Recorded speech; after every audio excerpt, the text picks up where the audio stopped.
O aumento das emissões de gases de efeito estufa e medidas para contê-los são um dos principais assuntos que serão discutidos na COP30 em novembro.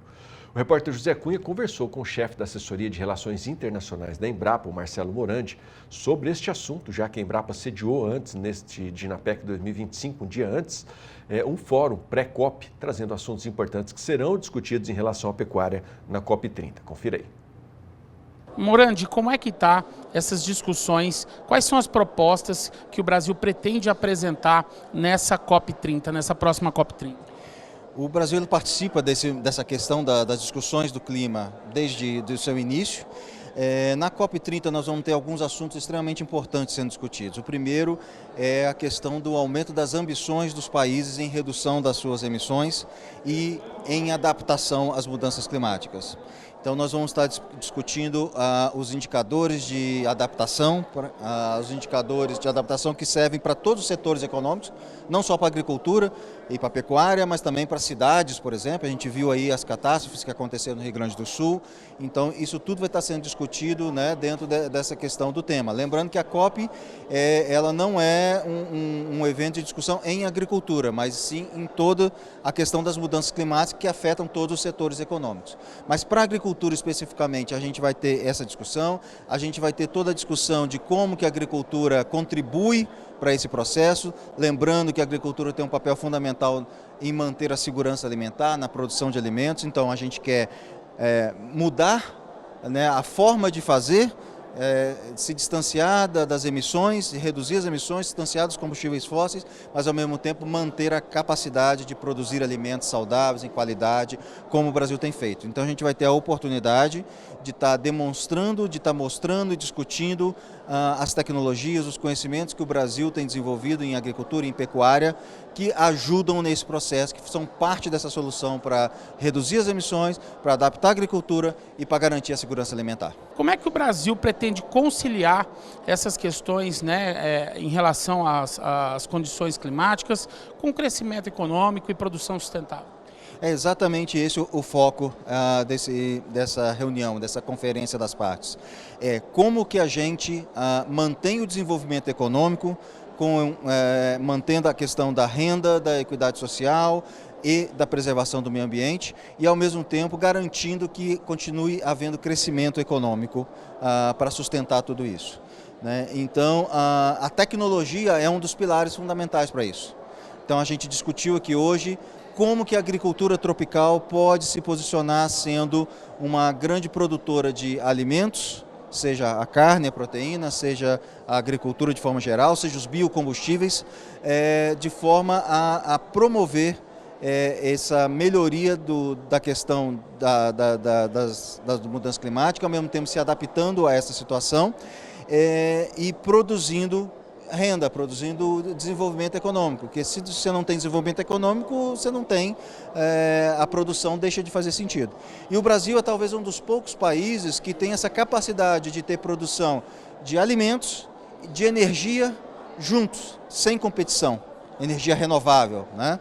Que aqui está representado pelos biocombustíveis, representado pelo o biogás, né, que pode ser obtido inclusive da própria economia circular da produção, por exemplo, de animais, como a gente acabou de ver aqui agora uma palestra falando sobre isso. Então, o Brasil tem todo esse potencial imenso de apresentar essas tecnologias para a agricultura tropical e isso ser então levado em consideração dentro desse ambiente maior de discussões e ser colocado como um modelo a ser seguido, especialmente nos países que têm características semelhantes à nossa do cinturão tropical.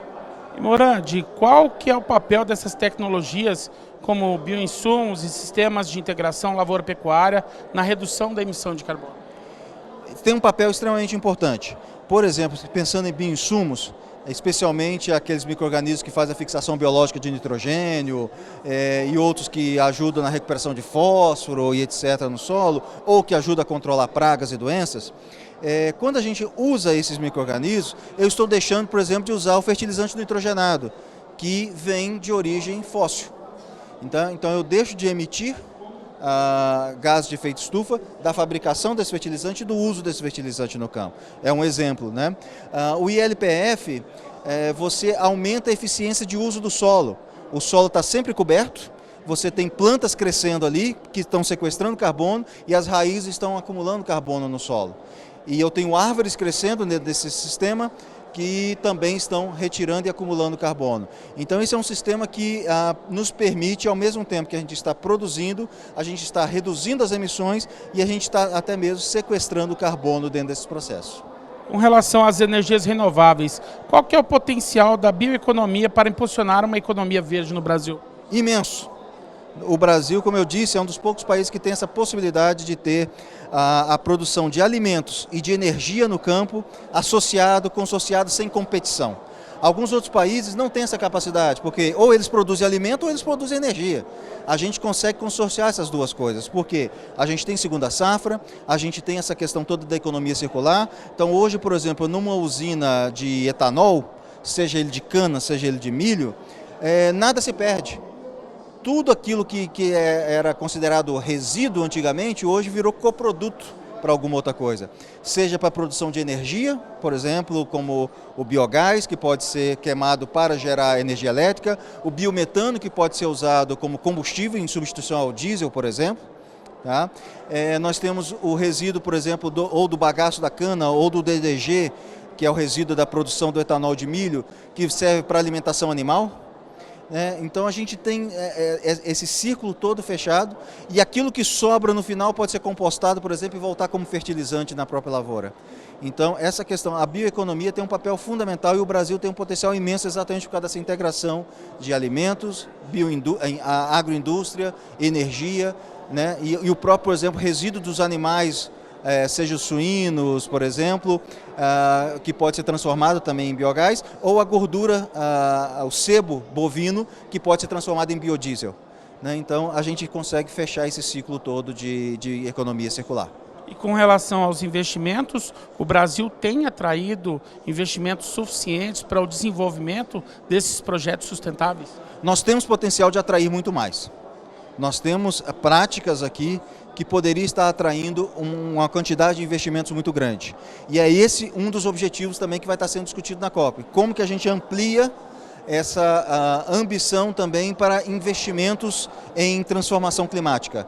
E aí o Brasil tem várias ações que podem ser colocadas nessa bandeja para mostrar para investidores que investir, por exemplo, em recuperação de pastos degradados no Brasil, que investir em biocombustíveis, que investir em agricultura regenerativa no Brasil tem um potencial imenso de reduzir emissões, de garantir a segurança alimentar e de ter retorno econômico dentro dessas ações pela nossa competitividade, pelas nossas características. Então esse também é um dos objetivos, é atrair financiamento. Hoje nós atraímos muito aquém do que nós podemos e queremos. É isso aí, falta então, né, essa atração de mais investimentos para desenvolver aí esse trabalho que o Brasil já desenvolve com maestria, né? Só falta agora o mundo reconhecer isso. Com certeza, nós já fizemos muito, nós temos muito para mostrar, ainda temos problemas a corrigir.